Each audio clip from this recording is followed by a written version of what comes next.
Hi, and welcome back to a guide to surviving brain and stroke injury.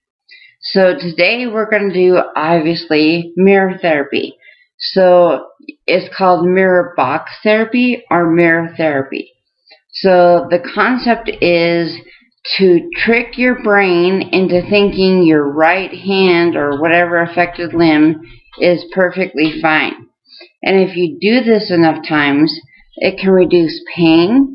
It can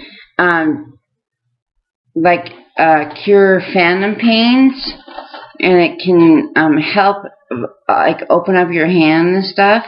And I use this. I didn't buy the mirror box because it was more expensive than I wanted to spend. So I just did my own mirror, and I have books holding up in the back and the front, as you can see. But the thing is, you have to have your affected limb. Mine is the right, so that is going to be hidden. The normal one is the one you're going to practice with, okay? So put your affected limb, whether it be right or left, and you can also do this with your legs too if you have to. Just have to work it out like I did.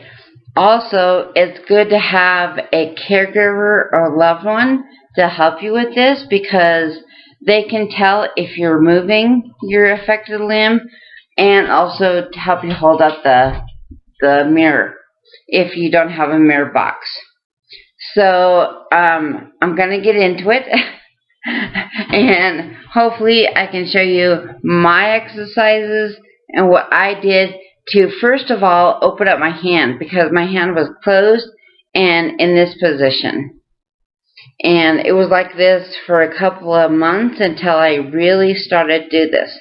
Also, this should be 30 minutes a day, if you can stand it, and try different things that you want to do. I'm just going to show you a couple of the things I can do, but there are several things that you can do.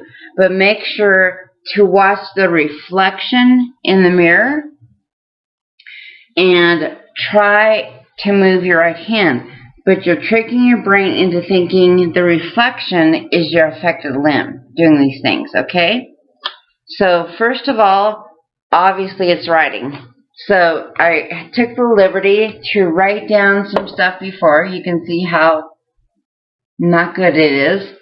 And with mirror therapy, hopefully it'll be better. So the idea is to see the reflection and trick your brain into thinking it's your right hand writing. Okay, so I'm just going to write my name with my left hand.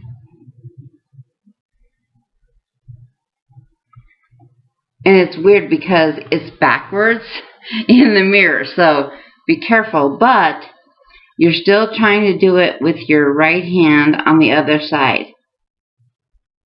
Now, if you can't, that's fine. Just keep doing it and keep practicing, and pretty soon it'll be good. So now I'm going to test to see whether it worked or not. So I'm going to use my right hand, which is my affected limb. What I did was write my name in the reflection, and now I'm going to look at it using my right hand and see if it helped. I still have tremors.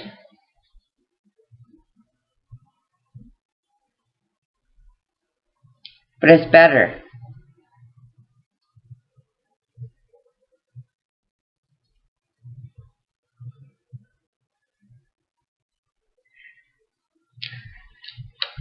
So the bottom one is the one I did with my right hand. Hope you can see it, which is much better. And the one above it is the one I did with my left. So it's definitely better. I've been doing this. I've been in it for 4 years, so it's been a long time. But to give you hope, the other day I wrote my address on an envelope with my right hand. I wanted to try it to see, and it worked. Was it perfect? No. But it was way better than what it has been. Okay? So the other thing is palm down wrist inflection. So this helps aid in opening up your hand, okay? So I hope I'm doing all these things right. This is what I did. So you place your palm, you look at the reflection, and you put your affected limb behind the mirror. And you try to do it with the right hand too. This is just tricking the brain into thinking you're doing it, okay? So I'm looking at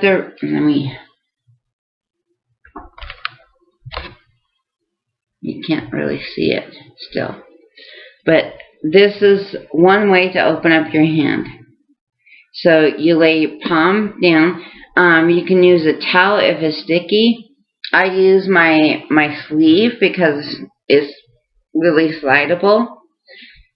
So here goes. So you want to, if your hand is like this, you want to try to open it up.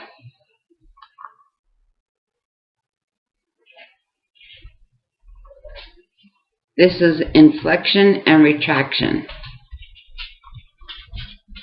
Extension and flexion, I'm sorry.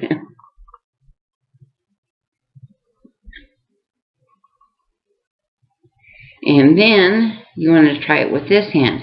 And it's okay if your right hand does not do it or your affected limb does not do it. But eventually it will, I promise. This is how one of the ways I open up my hand. Okay? So palm facing up and do the same thing. And try to open it up.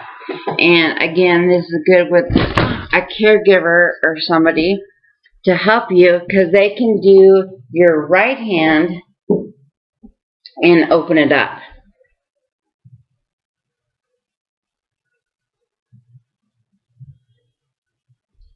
I'll just hold it.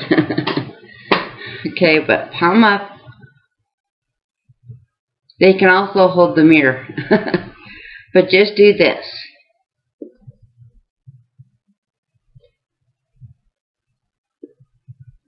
Okay, and the next thing, if you're a fan of Karate Kid, you can do the wax on and wax off. That's what I call it. So your palm down, and you do wax on, wax off. This helps your shoulder and your wrist. See how I'm barely moving my wrist, but I'm still moving it. Okay, the next thing is circles. So again, Y strands and do this. And try to keep your elbow on the table because you want to use your shoulders and your wrists only. Big motions. And then counterclockwise.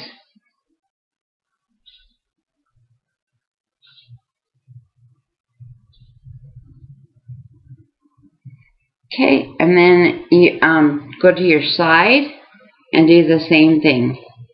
Bend your wrist and close your fist and open it up and go straight.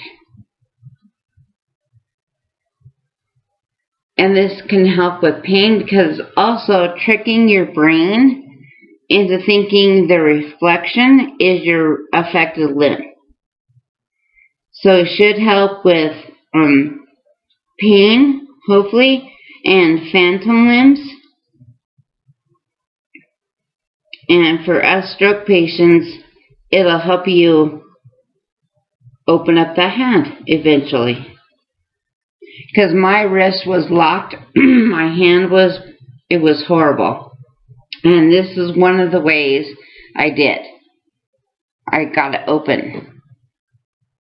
Okay, the next is shoulder protraction and retraction, palm down, and you just, again, want to use your shoulder, okay? So you want to push and pull.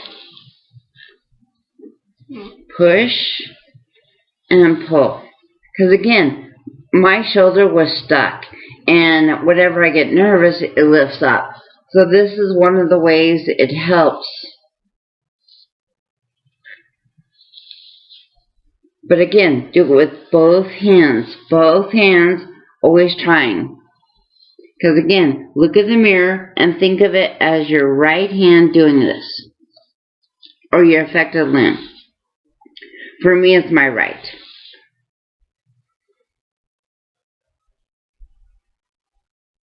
And then you want to do palm up. And you want to try to open that hand up again.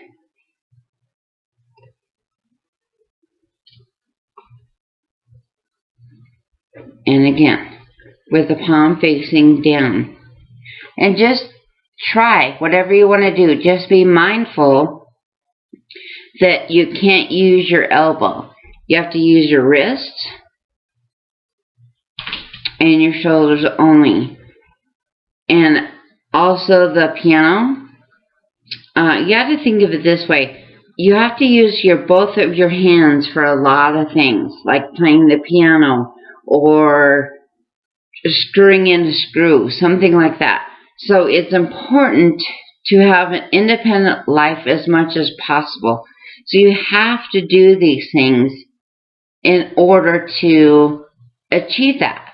And no matter how long it takes, mine is 4 years and I'm just here.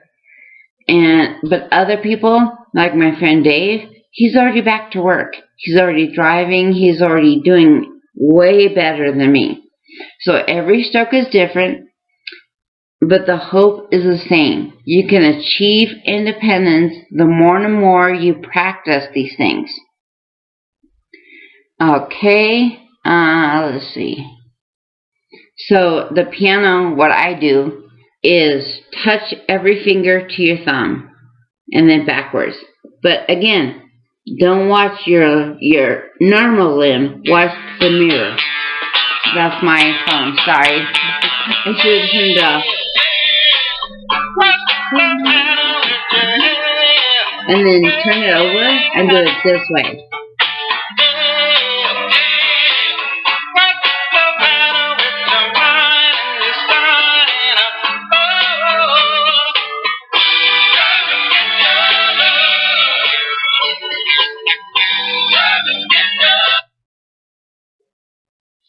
Okay, this is easy for my left, but it is so challenging with my right. But again, trick your brain. Okay, that's all I have for my exercises for you today. But if you want to see more that I did in the mirror, please contact me and I'll tell you. Hopefully I'll have another one out today. I want to do another exercise for you guys. So please like and subscribe if you like what you see. Because this is real. This is really what I have done to achieve my goals. And I don't want you to ever give up. No matter what the doctors say, no matter what your friends or family say, it's up to you. And you can do it. I'm living proof of it. I can walk now. I can talk better.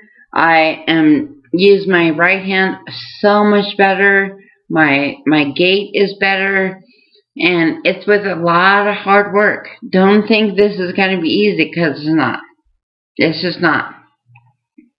But hope gives you the courage and the strength to continue. So celebrate every victory. And I believe in you. And everybody on here believes in you. And I know you can do it. Until next time. Thank you.